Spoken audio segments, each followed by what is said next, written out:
Shalom. Selamat pagi, selamat beribadah, berbakti kepada Tuhan di rumah Tuhan pagi hari ini. Saudara bersuka cita pagi hari ini? Amin. Hirup pikuknya 17-an ya Bapak Ibu Saudara, di mana-mana mungkin ada jalan-jalan, jalan santai, ada senam pagi, tetapi puji Tuhan kalau kita ada di dalam rumah Tuhan, kita boleh mengutamakan Tuhan, kita boleh menghormati hari sabatnya Tuhan, kita datang terlebih dahulu kepada Tuhan. Saya mengucap syukur bahwa setiap kita dimerdekakan oleh Tuhan. Amin. Siapa di tempat ini yang dimerdekakan oleh Tuhan boleh bangkit berdiri Bapak Ibu Saudara. Haleluya. Bukan Indonesia saja yang merdeka, tetapi umat Tuhan dimerdekakan oleh Tuhan. Amin. Saya mau katakan peki merdeka ya Bapak Ibu Saudara. Sudah katakan merdeka, merdeka, merdeka. Amin. Peki merdeka, merdeka, merdeka, peki merdeka, merdeka, merdeka, merdeka. Haleluya. Setiap kita dimerdekakan oleh Tuhan, dan saat ini kita mau datang dengan kerendahan hati kita kepada Tuhan. Mari satukan hati kita untuk kita terlebih dahulu berdoa datang kepada Tuhan. Kami mengucap syukur Tuhan buat pagi hari yang indah ini, di mana kami dimerdekakan di dalam hidup kami. Kami yang ditebus dengan kuasa darah-Mu Tuhan. Kami di tempat ini adalah umat tebusan-Mu, umat kesayangan-Mu, umat yang diberikan kemenangan dalam hidup kami. Oleh sebab itu Tuhan, kami mau naikkan pujian syukur kami kepada Engkau, karena Engkau begitu mengasihi kami. Ajar kami Tuhan, memberikan penyembahan kami yang terbaik buat Tuhan. Alirkan aliran-aliran sungai-Mu mengalir di dalam hati kami, sehingga pujian penyembahan kami ini senangkan hati-Mu di tempat ini Tuhan. Karena kami tahu dan percaya 2-3 orang berkumpul di dalam nama-Mu, Tuhan hadir di tengah-tengah kami. Kami percaya Tuhan, Kau yang melawat setiap umat-Mu, Kau yang menguduskan kami, Kau yang menyembuhkan segala sakit penyakit kami yang lemah dikuatkan. Terima kasih Tuhan. Terima kasih Tuhan Yesus, ada kemenangan di tempat ini, ada pemulihan di tempat ini Tuhan. Kami mau dedikasikan ibadah kami pagi hari ini hanya di dalam satu nama, Yesus Kristus Tuhan. Umat Tuhan yang percaya bersama katakan haleluya. Sekali lagi katakan haleluya. Hanya Tuhan satu-satunya Allah yang memerdekakan hidup kita. Dia yang sanggup memulihkan, memberikan kuasanya dalam hidup kita. Mari bersorak-sorai.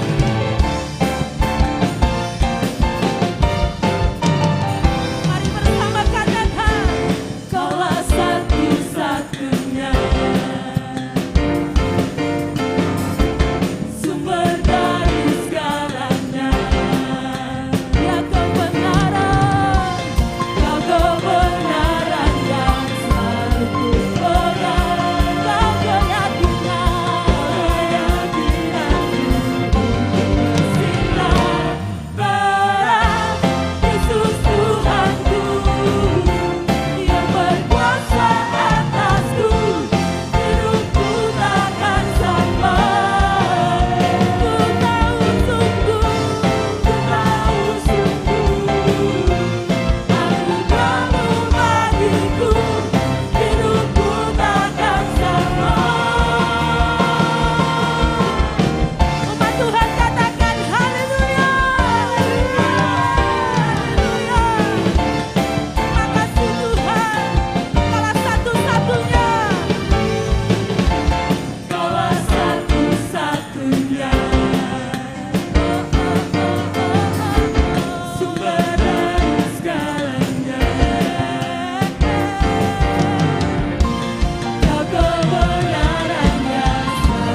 akan merdeka. Silakan duduk Bapak Ibu Saudara terkasih.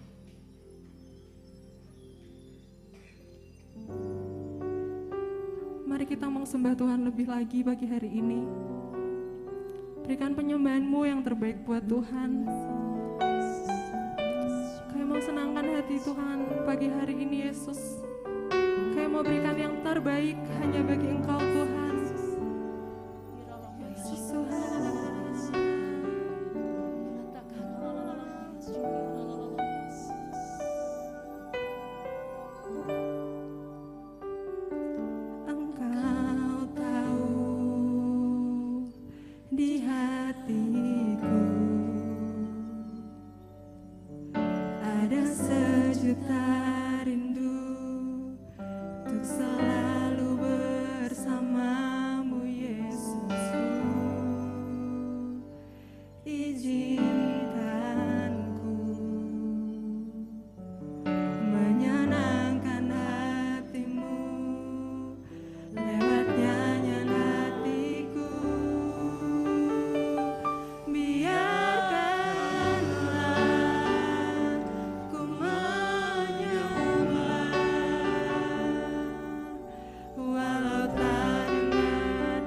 serupa dengan Engkau, Yesus. Mari Tuhan, Kau ubahkan setiap kami, Yesus. Ubah hatiku seperti hatimu, setulus salibmu, kasihmu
Amin.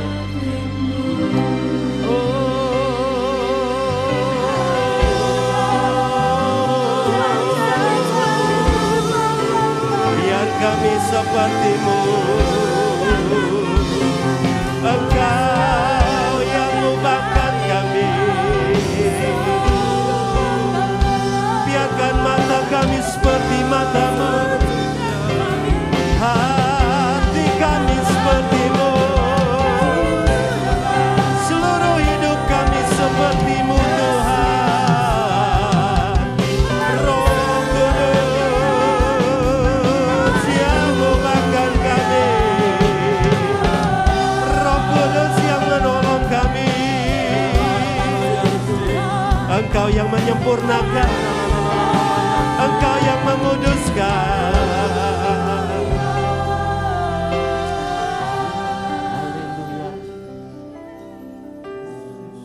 Ubah hati kami dan ubah seluruh hidup kami. Biarlah semakin hari kami semakin disempurnakan seperti Kristus. Bukan karena kuat gagah kami, tetapi roh yang ada di dalam hidup kami yang mengubahkan seluruh hidup kami.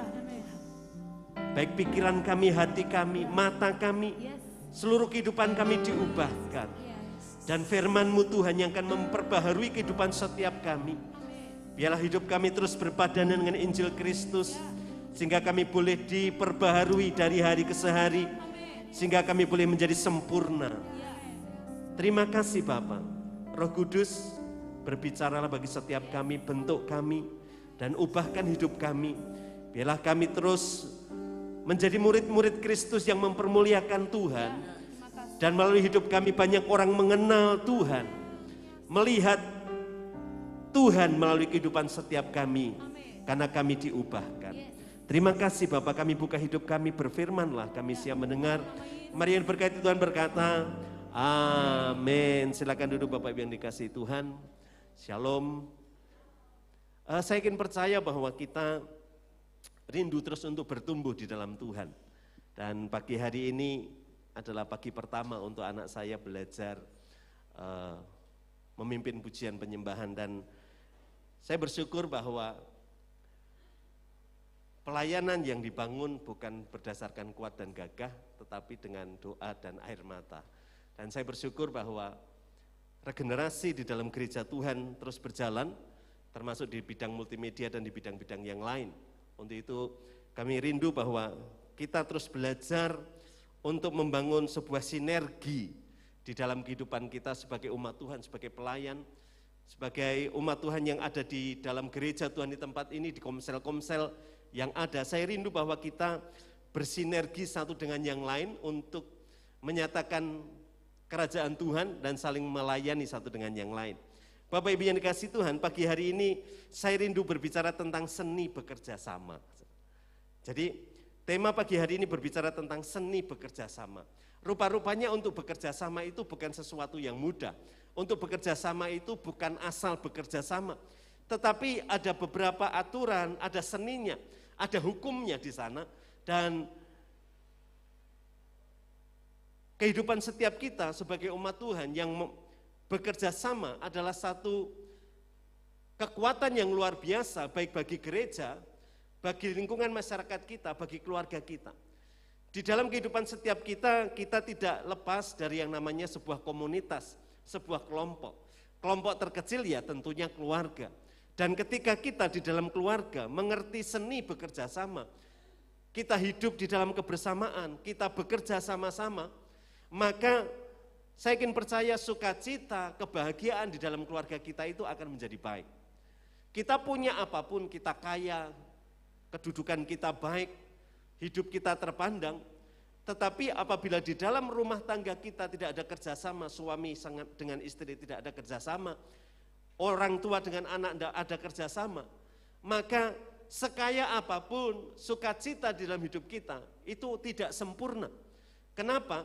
Karena di dalam hidup kita ini Tuhan taruh sebuah karakteristik bahwa kita ini adalah pribadi yang tidak bisa sendiri. Kita ada keterbatasan, kita ada banyak kelemahan, tetapi di dalam hidup kita juga ada banyak kelebihan, ada banyak karunia-karunia yang Tuhan berikan. Dan tentunya kita tidak sempurna tanpa orang lain. Kenapa? Karena kekurangan kita bisa jadi ditutup dengan kelebihan orang lain. Demikian juga kekurangan orang lain itu bisa ditutup dengan kelebihan yang ada di dalam hidup kita. Makanya kenapa bekerja sama adalah satu bagian yang memang menjadi salah satu ciri umat Kristen. Kita sebagai umat Tuhan di dalam rumah tangga kita, suami istri harus bekerja sama dalam mendidik anak, di dalam mengelola keuangan, di dalam menyejahterakan keluarga, dibutuhkan yang namanya kerjasama. Coba bayangkan tidak ada kerjasama antara suami dan istri.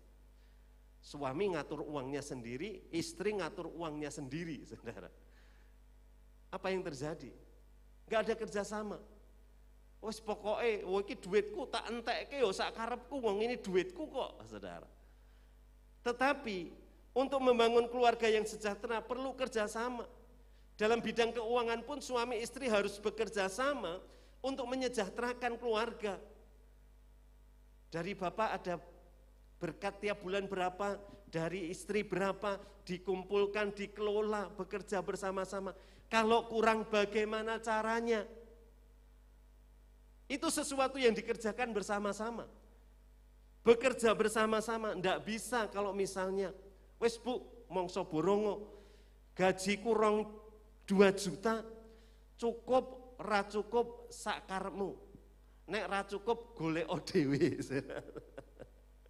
Ndak bisa begitu. Puji Tuhan kalau di dalam hidup keluarga kita suami istri bekerja. Tetapi kalau suami saja bekerja, harus bekerja sama dengan istri. Kenapa? Meskipun istri tidak mendapatkan hasil secara finansial jumlah rupiah, tetapi seorang istri itu punya kemampuan melipat gandakan. Coba kita cek ya. Bapak-bapak dikasih uang 10.000. Pak, nyo pak, aku ramasa, aku lungo, nyo iki ana dit 10.000. Anake telu. Usahakan anak-anak kita makan kenyang hari ini. 10.000, anak 3 sama suami 1. Berarti berapa orang? 4 orang. Kasih kepada seorang laki-laki, cedet. Kemudian kepada seorang istri juga, bu, aku hari ini pergi, nyo, duit 10.000, tolong dikelola untuk makan 3 orang anak kita dan kamu sendiri, 10.000. Kira-kira menunya bagus yang mana? Yang dikelola suami, laki-laki, atau dikelola istri? Kira-kira 75% itu akan lebih baik dikelola istri dengan 10.000 itu daripada seorang suami dengan 10.000. Contoh saya, istri saya pergi, Pak, ini ada uang 10.000, anak kita 2 sama kamu, coba nanti pokoknya jangan sampai kelaparan ya dengan uang 10.000 ini. Saya yakin 10.000 itu cukup untuk 1 kali makan kami bertiga. Itu saja sudah enggak ada lauk. Tapi kalau seorang istri, ikut duit 10.000 itu bisa macam-macam. Wis ono sayur bayem, ya toh? Sudah ada tempe, saudara. Syukur-syukur ada telur yang di dalamnya disubal dengan gandum. Jadi rodok gede. Betul ya? Betul nggih? Jadi kita akan bisa melihat bagaimana hasil dari sebuah kerjasama itu mendatangkan sesuatu yang sangat baik. Kelemahan, kelebihan dari hidup kita akan saling menutupi untuk apa? Satu manfaat yang lebih baik. Makanya kenapa Alkitab kita mengajar di dalam Roma pasal yang ke-12, saya rindu mulai membaca dari ayat yang ke-15 sampai ayat yang ke-18. Roma pasal yang ke-12 ayat yang ke-15 sampai ayat yang ke-18, firman Tuhan berkata demikian, bersukacitalah dengan orang yang bersukacita, dan menangislah dengan orang yang menangis. Hendaklah kamu sehati sepikir dalam hidupmu bersama. Janganlah kamu memikirkan perkara-perkara yang tinggi, tetapi arahkanlah dirimu kepada perkara-perkara yang sederhana. Jangan menganggap dirimu pandai. Ayat yang ke-17, jangan membalas kejahatan dengan kejahatan, lakukanlah apa yang baik bagi semua orang. Ayat yang ke-18, sedapat-dapatnya kalau hal itu bergantung padamu, hiduplah dalam perdamaian dengan semua orang. Bapak Ibu, ini adalah beberapa poin di mana kita akan belajar seni bekerja sama. Kalau kita perhatikan di dalam ayat yang ke-15 dari Roma pasal yang ke-12 ini, Roma pasal yang ke-12 ayat yang ke-15 dan ke-16. Di sana katakan, bersukacitalah dengan orang yang bersukacita, dan menangislah dengan orang yang menangis. Bapak Ibu, kita seringkali mendapati di dalam kehidupan kita senang kalau ada orang senang, atau sebaliknya. Kita senang nek ono wong susah. Atau kita susah kalau ada orang yang senang. Kita seringkali terjebak dengan hal ini. Karena kita sedang dalam keadaan marah, keadaan tidak senang. Kecenderungan kita kalau lihat orang dalam keadaan yang tidak baik kita senang. Tapi ketika melihat orang dalam keadaan baik justru kita bersedih, berkebalikan. Makanya kenapa kebenaran firman Tuhan mengajar kita bersukacitalah dengan orang yang bersukacita. Jangan kita bersukacita dengan orang yang sedang berduka.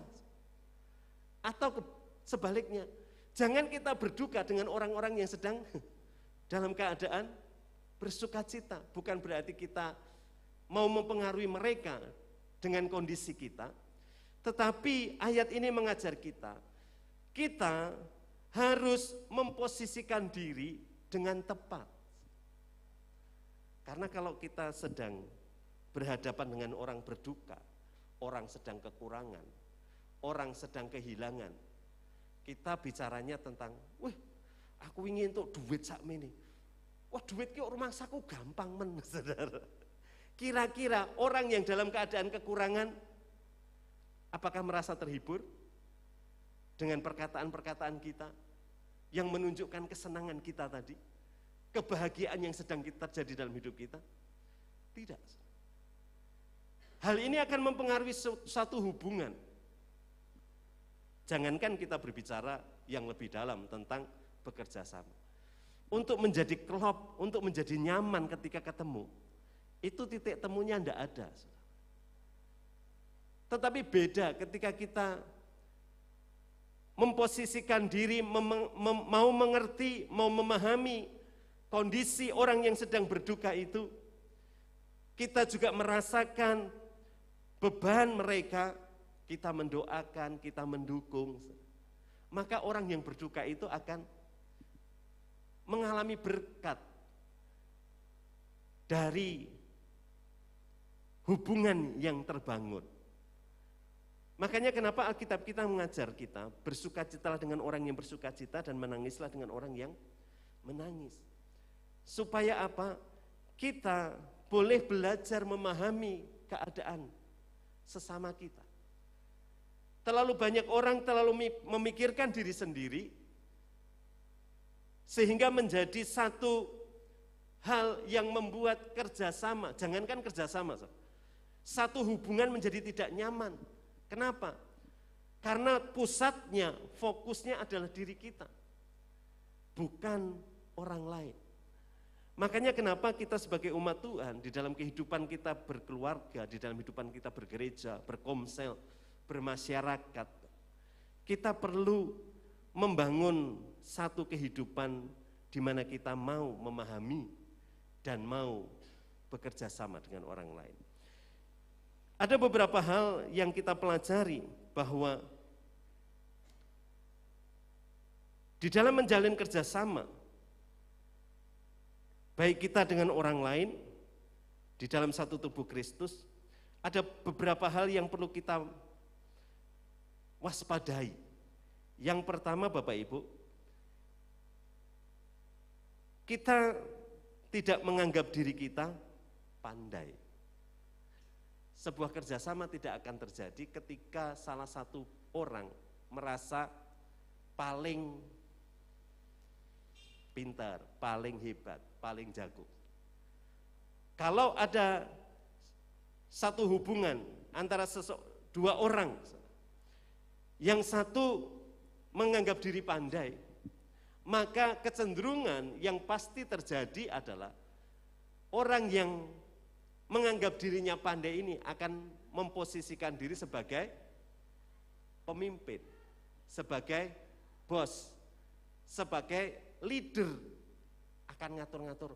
Pengko metok aku sih, bar metok aku kita ke sana. Setelah ke sana kamu pulang. Lah besok pagi kamu ketemu aku lagi, kamu jemput aku lagi. Kira-kira ini sebuah kerjasama atau diplekoto secara nasional, saudara? Plekoto itu bahasa keren, saudara. Artinya dibuat, digunakan semena-mena, diplekoto, ditindas, disuruh-suruh. Alkitab kita berkata di dalam Roma pasal yang ke-12 ayat yang ke-16 di sana dikatakan, hendaklah kamu sehati sepikir dalam hidupmu bersama. Jangan kamu memikirkan perkara-perkara yang tinggi, tetapi arahkanlah dirimu kepada perkara-perkara yang sederhana. Jangan menganggap dirimu pandai. Kunci di dalam kerjasama kita bukan karena kita merasa kuat. Alkitab kita mengajarkan di dalam Roma pasal yang ke-12 ayat yang ke-16, bukan untuk kita tidak memikirkan perkara-perkara yang besar. Oh berarti kalau kita memikirkan mujizat itu enggak boleh, karena itu di luar kemampuan kita. Bapak Ibu, ayat ini sebetulnya mengajar kita untuk kita ini tidak menganggap diri kita ini mampu mengerjakan segala sesuatu.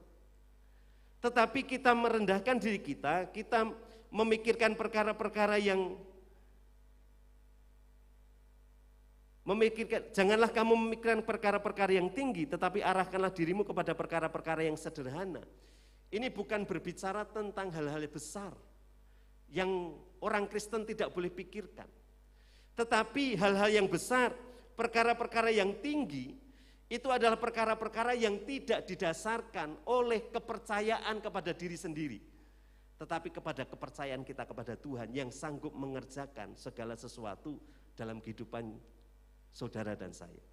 Dari yang tidak ada menjadi ada. Dari yang sedikit bisa dibuat menjadi berkelimpahan, bukan karena kuat gagah kita, tetapi karena Tuhan. Alkitab kita mengajar kita supaya kita tidak menganggap diri kita ini sebagai satu pribadi yang super, termasuk di dalam bekerja sama. Ketika kita merasa menjadi super, maka hubungan antara pribadi itu bukan sahabat, bukan rekan kerja, tetapi antara bawahan dan atasan.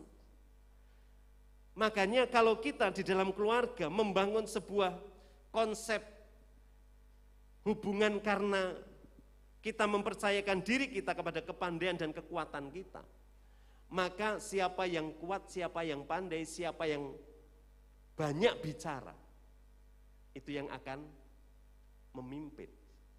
Tetapi ketika kita merendahkan diri kita, untuk kita belajar membangun sebuah hubungan kerjasama yang baik di dalam hidup kita, maka kita sadar bahwa kita punya kelemahan dan orang lain punya kelebihan. Saya ini sebagai pemimpin, saya sebagai gembala, ada banyak kekurangan saya. Dan saya dapati dari istri saya. Saya ini satu pribadi yang tidak teliti. Saya ini satu pribadi yang tidak teliti. Itu kekurangan saya. Tapi saya bersyukur Tuhan letakkan pasangan hidup di mana dengan dia saya belajar bekerja sama, maka kelemahan saya ditutup. Hari Sabtu kemarin saya bingung, ini uang kok kurang 5 juta, bukan uang saya. Saya sedang mengelola keuangan pembangunan. Saya dibantu dengan partner yang luar biasa, Saudari Rini. Dia orang yang juga teliti, dia juga orang yang titen. Jadi selama 2 hari saya mencari, loh, iki nota wis bener, duitku sakmene, nek dihitung iki bener, tapi kok saya ngomong istri saya, aku pinjam uang 5 juta yang kemarin udah dikembalikan toh? Sudah. Itu pakai uang yang ada di catatan saya atau uang yang dari mana? Enggak, kamu enggak membayar utang itu dari keuangan yang kamu punya, yang kamu pegang, tetapi dari keuangan yang 23 juta. Jadi saya dikasih Rini itu 23 juta untuk saya kelola. Yang saya terima 17, yang dikembalikan untuk pinjaman utang karena belum bisa mengambil uang di bank, pinjam uang istri saya 5 juta. Nah, yang 5 juta ini saudara, menjadi hal yang bingung. Loh, kamu 5 juta udah dibayar? Sudah. Itu dari uang yang saya pegang atau bagaimana ya? Saya telepon sama Rini, Rin, kita bayar kekurangan 5 juta itu dari uangku yang 17 atau bukan? Oh bukan Pak Mul, itu dari yang 23. Oh gitu ya? Berarti uang saya yang 17 ini masih ada kekurangan 5 juta yang belum tahu kemana uangnya. Saya 2 hari tak hitung, tak pikir, tak ingat-ingat, enggak ketemu. Saya ngomong istri saya, Mah, keuanganku geser 5 juta. Oh ya? Itu enggak sampai setengah jam, saudara. Istri saya langsung menemukan tanpa harus membuka catatan saya. Istri saya langsung berdiri, belum ketemu 5 juta? Belum. Oke, istri saya jalan-jalan, saudara. Kemudian di depan TV, dia buka beberapa tumpuan buku, plek, plek, plek. Seingatku gesehnya karena di sini. Buku itu disingkirkan, 2 buku, plek, plek, plek. Menemukan satu bendel pembayaran, kwitansi pembayaran tukang, besarnya 4.990.000 sekian. Diambil, kayaknya gesehnya uangmu karena ini kamu lupa. Saya lihat, oh iya, pembayaran tanggal 6 Agustus belum tak catatkan. Saya mencatatkan yang tanggal 13 Agustus saja. Jadi ada geseh 5 juta. Saya cari perlu beberapa hari, buka sana buka sini enggak ketemu. Saya ngomong sama istri saya langsung, oh ngerti aku. Ini, makanya Bapak Ibu, kita sadar dalam hidup kita ini ada yang namanya keterbatasan. Dan pasangan hidup kita diberikan yang namanya kelebihan. Kelebihan istri saya itu salah satunya daya ingat. Saya ini daya ingatnya rada lelet. Jadi kalau saya cari kunci, daya kekuatan untuk mencari dan bertanya, itu cepat bertanya. Karena kalau saya cari tidak ketemu-temu, habis itu tak obrak-abrik semua, istri marah-marah. Jadi saya berikan, Mah lihat kunci di atas tempat tidur. Mah lihat kunci Inggris di bawah kolong meja akuarium.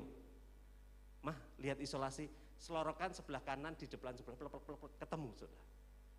Itu kelebihan istri saya.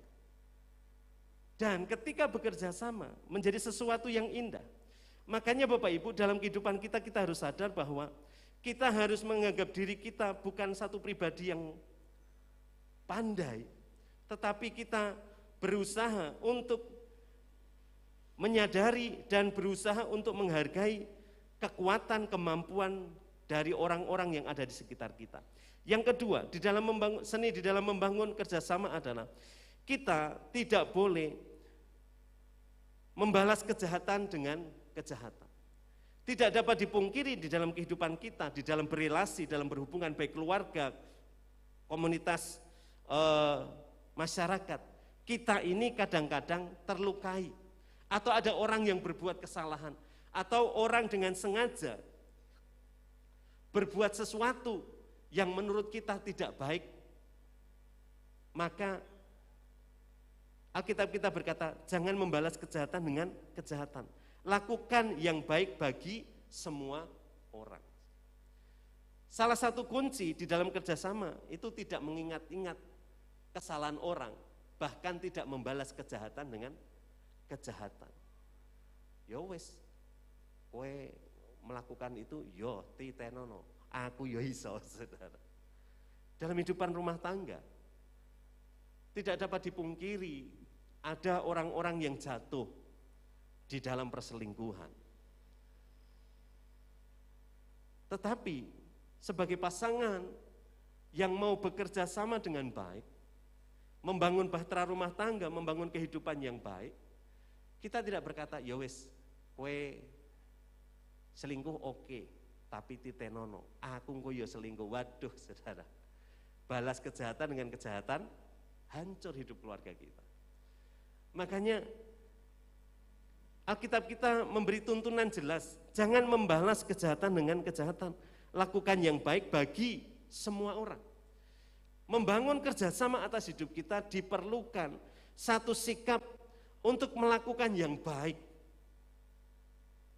Dalam hidup keluarga kita baik. Dalam masyarakat kita baik. Saya sedih, saudara, di gereja kelihatannya baik. Di rumah, di lingkungan, tidak menunjukkan apa yang baik. Kerjasama di dalam hidup kita dibutuhkan satu sikap yang mau berbuat baik pada semua orang, termasuk melupakan kesalahan, melepaskan pengampunan. Tidak membalas kejahatan dengan kejahatan. Pernah kan kalau kita di kantor, temannya cuti, enggak, aku cuti, tolong yo gaweanku. Kita seneng hati, oke, kerjakan, saudara. Oh, kita ini orang baik kok, ya toh. Teman enggak datang, kita bantu kerjaannya. Meskipun gaji kita enggak ditambah, tapi karena dimintai tolong kita kerjakan. Ndelalah kita, saudara. Aduh, minta maaf, anakku panas, aku raiso ke kantor, tolong ya kerjaanku. Saudara. Kerjaan kita enggak dilakukan. Kita pagi-pagi berangkat ke kantor, komplain sana sini, kekurangan sana sini, masalah sana sini, baru ditinggal 1 hari saja. Kira-kira hati kita berkata apa? Titenono mbak, sesok kowe ra mlebu seminggu, aku wegah. Contohnya guru kan begitu. Kalau guru tidak mengajar, hari ini tidak bisa datang, siapa yang membantu mengajarkan? Ya guru yang lain. Kalau guru yang lain nggak ada, ya Pak Kepala sekolahnya yang turun tangan untuk membuat proses pembelajaran di rumah itu, di sekolah itu terjadi, betul. Tapi kalau misalnya, Bu, tolong yo, kelasku yo, aku layat, aku mau layat. Oh iya Bu. Kemudian setelah masuk ke sekolah, dipanggil kepala sekolah, Bu, kelu wingi anakmu pelayon-pelayon mengganggu pembelajaran. Kira-kira Bapak Ibu yang sudah mempercayakan, minta tolong sama temannya itu, berkata, puji Tuhan, untung aku rakoyo kedeknen, atau sebaliknya, ditenono ya. Apalagi kalau sampai dapat SP, surat peringatan pertama, surat peringatan kedua, wes ngeri. Tapi Alkitab kita berkata, jangan membalas kejahatan dengan kejahatan. Satu kerjasama tidak akan berjalan dengan baik kalau kita ini mau melakukan satu pembalasan terhadap kejahatan yang dilakukan partner kita, orang yang bekerja sama dengan kita. Kita harus melepaskan pengampunan. Kita tidak berbuat jahat kepada apa yang sudah mereka lakukan. Kita mau mengalah, maka hubungannya akan bisa bekerja sama dengan baik. Tapi kalau tidak, ya wis pecah, saudara. Yang ketiga yang harus kita kerjakan, seni di dalam kehidupan kita untuk kita membangun kerjasama adalah kita tidak hidup di dalam perseteruan, persaingan, pertengkaran, perselisihan. Kerjasama tidak bisa terjadi kalau ada perseteruan di dalamnya. Suami seteru dengan istri, anak seteru dengan orang tua. Tidak dapat dipungkiri dalam kehidupan setiap kita, di dalam rumah tangga kita. Perselisihan, salah pandang, salah pendapat itu seringkali terjadi. Anaknya sudah mulai menginjak dewasa, milih pacar. Ibunya, oh iki apa iki? Wah iki apa iki? Bapaknya, ora. Kemudian bapaknya ngomong, wah iki apa iki? Wah. Ibunya, no way. Terus terjadi satu perbedaan, perseteruan pendapat yang tidak diselaraskan. Maka kerjasama tidak bisa berjalan dengan baik. Hari-hari ini saya rindu bahwa kita membangun kehidupan kita di dalam keluarga, di dalam pekerjaan, di dalam lingkungan masyarakat. Kita ini tidak hidup di dalam perseteruan. Karena firman Tuhan berkata, kamu adalah terang dunia. Kamu adalah garam. Kalau kita sebagai umat Tuhan yang harus mewarnai sebuah kehidupan, mewarnai sebuah hubungan, mewarnai sebuah kerjasama, kita harus sungguh-sungguh sadar bahwa kita tidak boleh hidup di dalam perseteruan, persaingan, perselisihan. Kalau hari-hari ini masih ada perseteruan, perselisihan, salah persepsi, salah pandang, mari kita belajar untuk kita melepaskan itu, menyelesaikan itu dengan baik. Roma pasal 12 ayat yang ke-18, sedapat-dapatnya, kalau hal itu bergantung padamu, hiduplah dalam perdamaian dengan semua orang. Jadi kalau ada perselisihan, dua orang berselisih, kalau yang satu pihak mengambil keputusan perselisihan ini selesai, kira-kira selesai enggak? Selesai. Karena orang yang memutuskan untuk menghentikan sebuah perseteruan, dia akan belajar melepaskan pengampunan. Dia akan belajar menerima, dia akan belajar untuk memahami, dia belajar untuk melakukan yang terbaik. Tetapi kalau kedua-duanya ada perseteruan yang terus dibangun, maka kerjasama enggak akan terjadi. Dalam hidup keluarga, ketika ada perseteruan, kerjasama enggak akan berjalan dengan baik. Di dalam gereja ketika ada perseteruan, maka kerjasama di dalam gereja enggak akan bisa baik. Di dalam komunitas yang kecil, di dalam komsel kita kalau ada perseteruan, maka komsel kita juga tidak akan bekerja sama dengan baik. Makanya kenapa kita harus belajar. Yuk, hari-hari ini mulai membangun kehidupan kita untuk membangun hubungan kerjasama yang baik. Untuk apa? Untuk kemuliaan nama Tuhan dan kerajaan Tuhan atas hidup kita dinyatakan. Salah satu bagian kita adalah kita mau belajar untuk kita bekerja sama. Karena ada banyak hal, mujizat, perkara-perkara besar terjadi karena sebuah hubungan kerjasama yang baik. Menara Babel saja yang tidak mengandalkan Tuhan, ketika mereka bekerja sama, saudara, satu bahasanya, satu logatnya, satu bangsanya, saudara. Alkitab mencatat perkara yang sebetulnya mustahil itu hampir-hampir terjadi. Karena apa? Kerjasama mereka. Mereka mau membangun satu bangunan sampai ke surga. Dan Tuhan memecah belah. Untuk apa? Tidak membangun kesombongan. Bukan Tuhan itu jahat. Manusia punya cita-cita kok dihancurkan. Enggak. Tetapi peristiwa itu mengajar kita sebetulnya dengan kerjasama. Perkara-perkara besar bisa terjadi. Tetapi perkara-perkara besar yang bukan karena kuat gagah kita, tetapi kita mengandalkan Tuhan, maka Tuhan akan bekerja dan kemuliaan Tuhan akan dinyatakan atas hidup kita. Kiranya Tuhan Yesus memberkati. Kami undang untuk pemain musik. Mari pagi hari ini mungkin di dalam kehidupan kita, di dalam keluarga, di dalam komsel, di dalam lingkungan masyarakat, ada beberapa hal yang mengganjal, ada beberapa perkara yang perlu kita perbaiki. Hari ini mari kita berkata, Tuhan, ku mau menyenangkan-Mu. Tuhan, bentuklah hati ini jadi bejana untuk hormat-Mu, cemerlang bagai emas murni. Saya rindu bahwa kita boleh menjadi garam dan terang dunia, menjadi alat-alatnya Tuhan. Kita tidak bisa menjadi alat Tuhan kalau kita tidak mau menjadi satu pribadi yang membangun kerjasama yang baik. Tuhan, ku mau menyenangkan-Mu. Tuhan, bentuklah hati ini.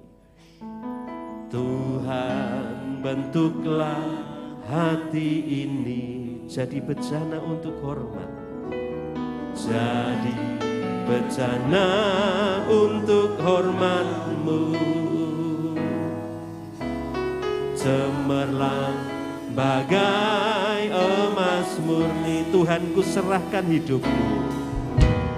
Tuhan, ku serahkan hidupku, semua ku berikan padamu, semua ku berikan padamu. Kuduskan hingga tulus selalu, kuduskan hingga tulus selalu, agar ku menyenangkanmu, agar aku menyenangkanmu, menyenangkanmu, menyenangkanmu, senangkanmu.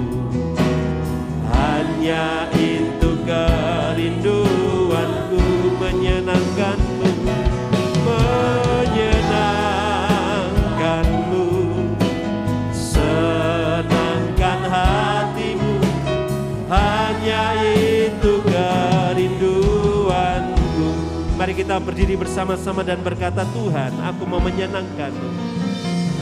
Pagi hari ini, biarlah kita menyerahkan hidup kita kepada Tuhan. Kita menjadi satu pribadi yang tidak sombong, yang tidak memandang hebat kekuatan kita,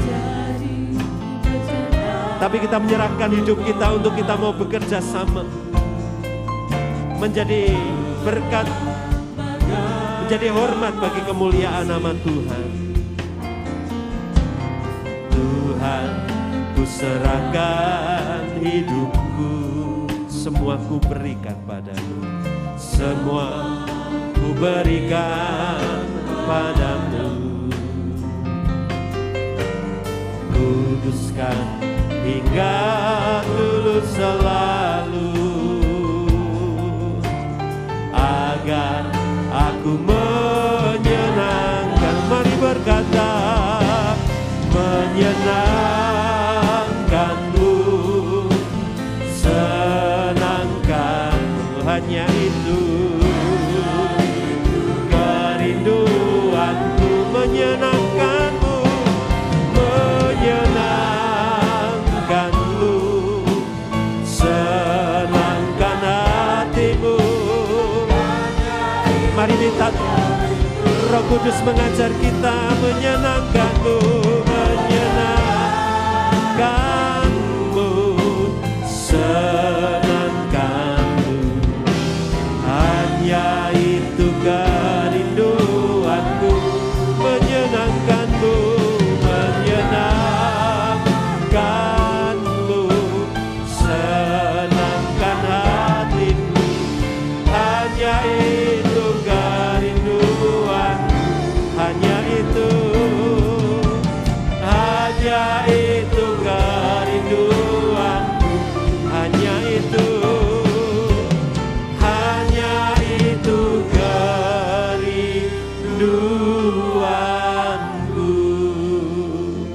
Inilah kerinduan kami menyenangkan hati Tuhan. Kami mau menjadi bejana untuk hormat kemuliaan bagi nama Tuhan. Untuk itu ajar kami, untuk kami boleh membangun kerjasama yang baik. Baik di dalam keluarga kami, di dalam lingkungan masyarakat kami, di dalam pekerjaan kami, di dalam gereja Tuhan, di dalam komunitas sel, dan di dalam departemen-departemen yang ada. Untuk kami boleh bekerja sama dengan baik mempermuliakan nama Tuhan.